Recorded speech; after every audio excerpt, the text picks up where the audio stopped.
Hello everyone, welcome to first lecture for the course of fluid mechanics. Myself Ashish Desai, Assistant Professor, Mechanical Department. Today we will start with course introduction. Before starting the syllabus, first we need to understand the course structure, course objective and grading system. So first of all, we look at the course structure. So basically it divides into two parts, that is a practical approach and theoretical approach. So in theoretical approach, the subject code for the fluid mechanics is BTMEC303 and it contains 4 credits. So for lecture purpose 3 hours per week and tutorial it contains 1 hour per week. And the examination pattern, the continuous assessment for 20 marks, mid-sem is 20 marks and end semester exam 60 marks, and it contains derivation for 3 hours. So this is regarding the theoretical approach. And for practical approach, the fluid mechanics lab, the code is BTMEL308 and it contains 1 credit. So in a practical scheme, so it requires 2 hours per batch, and examination scheme is continuous assessment for 60 marks and external exam is for 40 marks. Now we move to some point discussed over here. So first point is regarding the course plan. Second point is for unit of measurement. Third part is regarding the prerequisite. So first of all, we look at the course plan. So it contains course objective, course outcome, course content, and required textbook and reference books. So first of all, we look at the course objective. So first course objective is to familiarize with properties of fluids and the application of fluid mechanics.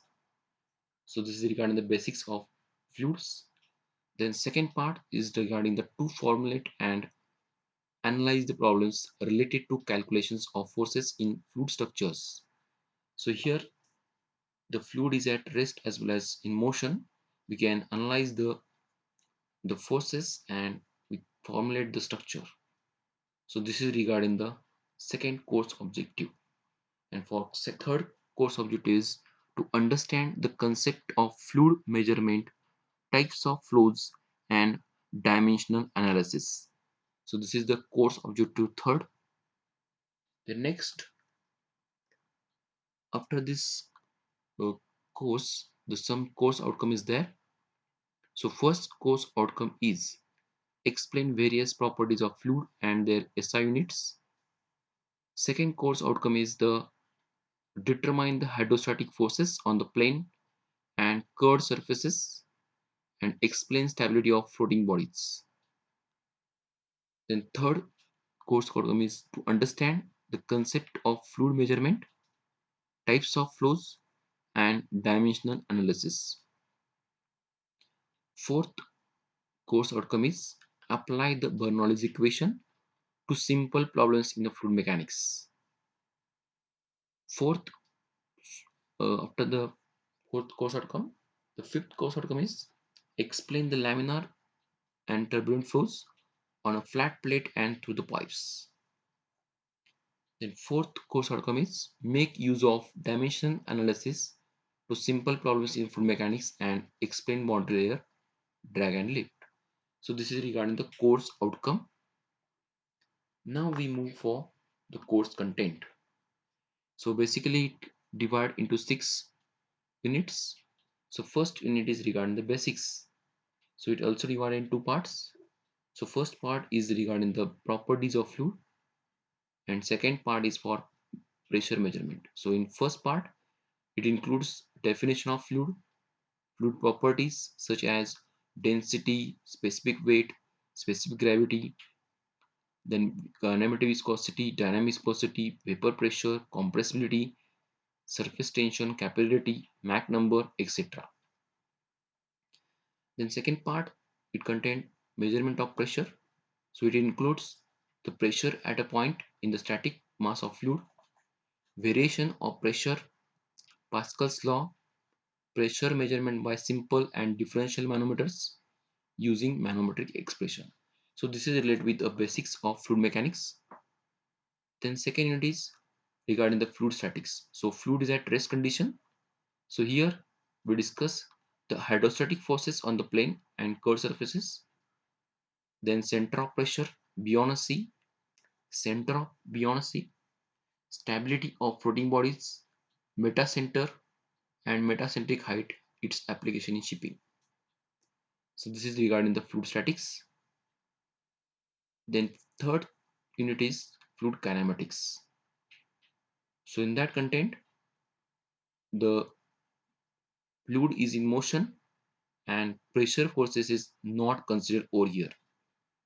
So here we will discuss the velocity of fluid particle, types of fluid flow, description of flow, continuity equation, then coordinate free form, acceleration of fluid particle, rotational and irrotational flow, then Laplace equation in velocity potential, and Poisson's equation in stream functions. And last one is flow net. So this is all about the fluid kinematics. The next unit is for fluid dynamics. So here the fluid is in motion as well as pressure forces are considered over here. So here we will discuss the bending in pipe for momentum equation, then development of Euler's equation, then introduction to Navier-Stokes equation, then integration of Euler's equation to obtain Bernoulli's equation. So here we will discuss the Bernoulli's assumptions, Bernoulli's limitations, Bernoulli's theorem, then application of Bernoulli's theorem such as venturimeter, orifice meter, rectangular and triangular notch, pitot tube, orifices, etc. For venturimeter and orifice meter, here to measure the required rate of flow, so it is placed in a pipe, and when open channel is there, then we can use the rectangular and triangle notch. So venturimeter, orifice meter, and rectangle notch and triangle notch we can use for measuring the rate of flow. The next point is, or next unit is type of flow. So it can divide it two parts: laminar flow and turbulent flow. So in laminar flow, the flow through a circular pipe between parallel plates, then power absorbed in a viscous flow in bearings, loss of heat due to friction in a viscous flow. Then next part, that is turbulent flow, Reynolds experiment, frictional loss in pipe flow, then shear stress in a turbulent flow, measure and minor losses, hydraulic gradient line, that is HGL, then TEL, that is nothing but total energy line, flow through series and parallel pipes. So this is regarding the unit number 5. Then unit 6 contain dimensional analysis. So it can divide three parts. In dimension analysis, we will see the dimensional homogeneity, Rayling's method, Buckingham's theorem, model analysis, similarity laws, and dimensionless numbers. The next part is introduction to boundary layer theory and its analysis. Then third part is the forces on submerged bodies, that is drag and lift on cylinder, then development of lift in a cylinder. So this is regarding the unit number 6. The next part, that is regarding the required textbooks and reference books. So regarding the textbooks, the PN Modi and SM Set is the author, and the title is Fluid Mechanics and Hydraulic Machinery. So you can refer here. The next, Robert W. Fox, Alan T. McDonald. So this is author, and Introduction to Fluid Mechanics is the title of this textbook. Then next, references. So V.L. Stirrer, then Bedford and Willie is the author, and Fluid Dynamics is the title. Then S.K. Som, G.B. Biswas, then this is the regarding the author. Introduction to Fluid Mechanics and Fluid Machines. So this is for the next title. So this is Tata McGraw-Hill, that is second edition. is available now. Then next we will discuss the unit of measurement. So in that physical quantities. So it is divided into two parts, that is base quantities, then derived quantities. Next we will discuss here important conversion for length, for mass, for time, and for volume. So first of all, we discuss the base quantity. So as we know that the base quantity is nothing but it does not depend on physical quantity.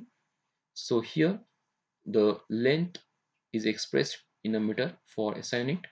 Then mass we can express in a kg. Then time we can express in a seconds. Then next electric current. So you can measure in terms of ampere. Then thermodynamic temperature. So you can measure in terms of Kelvin. So you can write K. Amount of substance, that is in terms of mole. So you can write is mole, MOL, mole. Then luminous intensity, for you can measure the in terms of candela, that is CD. And for other quantities we can define in terms of SI base. So for two-dimensional, that is area, we can measure in terms of square meter, so meter square is there. And for volume, that is nothing but length, width, height, that is three-dimensional form, so we can express it in the meter cube. Then speed, that is nothing but length upon time, so meter per second is there. For acceleration, so that is nothing but velocity upon time, so that is nothing but meter per second square. So this is regarding the derived quantities. So as we know that velocity is in meter per second, acceleration is meter per second square. So the next point is force. So as you know that force is nothing but mass into acceleration. So in SI unit we can express in terms of Newton, or we can say kg meter per second square. So this is regarding the force. And for energy purpose, as we know that the force into distance, so you can know that that is joule, or you can say Newton meter. So joule is name of scientist. So here you can write J short one or Newton meter. And for power, so it is nothing but energy per unit time. So you can express in terms of Newton meter per second. So in a SI unit we can call it as a watt. The next term, that is regarding the pressure and stress. So pressure and stress is having same unit because it expressed in a force is the force upon area. So for force we can take Newton, and for area we can take meter square. So this is all about derived quantity. The next is the important term, that is important conversions. So for length we can express in terms of 1 mile is equal to 1.6 kilometer. The next we can express as a 1 yard, that is we can take as a 3 feet. For 1 kilometer we can take 1000 meter. 1 meter is equal to 100 centimeter. 1 centimeter is equal to 10 mm. 1 inch is equal to 2.54 centimeter. 1 foot is equal to 30.4 centimeter. So this is regarding the for length conversion. It is required one. Then for mass, so 1 kg is equal to 1000 grams. 1 pound is equal to 0.45 kg. So for pound we can write as a lb. Then for volume, 1 liter is equal to 1 upon 1000 meter cube, or you can say 1000 centimeter cube. This is regarding the volume. For time, we know that 1 hour is equal to 3600 seconds. Then 1 minute is equal to 60 seconds, and 1 day is equal to 24 hours. So this is related with important conversion. Then next we will discuss here the review of basic contents. So here we discuss the what is the fluid and solids. The next point we will discuss here difference between solid, liquid and gases. The next and last point is what is the fluid mechanics. So first of all we look at the differentiate between solid and fluid. So as you know that the substance has three phases. One is a solid, second is a liquid, and third one is a gaseous. So as per the preference, we know that this liquid and gaseous is known as the fluid. So here question is arises like this: how to differentiate between solid and fluid? So when you when you're placing a substance in between the two plates and apply the shear force, suppose that it does not deform, so it can sustain at the same time, so that time this is called as a solid. And if it is deformed easily, then it is called as fluid. So here I mention here, when applying a shear force on a substance, then it does not deform, so here does not deform, called as solid. So here example is rubber eraser. So you can place between two plates and applying the shear force over here, so it does not deform, that means it is a solid. The next phase or next case, so when applied a shear force on a substance, then it deforms, called as a liquid. So here we can place a liquid or gases, so we can apply the force, what will happen, it deform continuously, right? So that's why it is called as liquid or gases. So it is not having solid, so it can call it as a fluid. So here shear stress is proportional to shear strain. The next point we will discuss here, that is difference between solid, liquid and gases. So as you know that the arrangement of molecules for solid is close to each other, and for liquid purpose we know that it can random, or you can say irregular, close to each other, and for gaseous purpose random and wide apart. The next point is moment of molecule. Very little moment in the form of vibrations. For liquid it can move around each other. The next, for gases it can quick movement in a random directions. So this is the difference between three phases of the substance. And then next we observe the diagrams. So here it is closely packed, here slightly packed, here it is in random in nature. So as per that we know that the bonding between the molecules is, so in case of solid it can be that strong bonding is there, or weak bonding is present in terms of liquids, and for gaseous purpose it can be random in nature. So this is regarding the diagram, and here this is very loose bonding for gaseous purpose. Then example is rock for the solids, water is for liquid, and water vapor is for gases. So this is regarding the differentiate between solid, liquid and gases. Now next point is regarding the what is meant by fluid mechanics. So as we know that fluid is nothing but it can continually deform under the applied shear stress. So while applying the shear stress it can deform, that is called as fluid. And regarding the mechanics, so it can concerns with behavior of physical bodies when subjected to forces. So when applying the forces, then behavior of the physical body we can check over here, that is called as mechanics.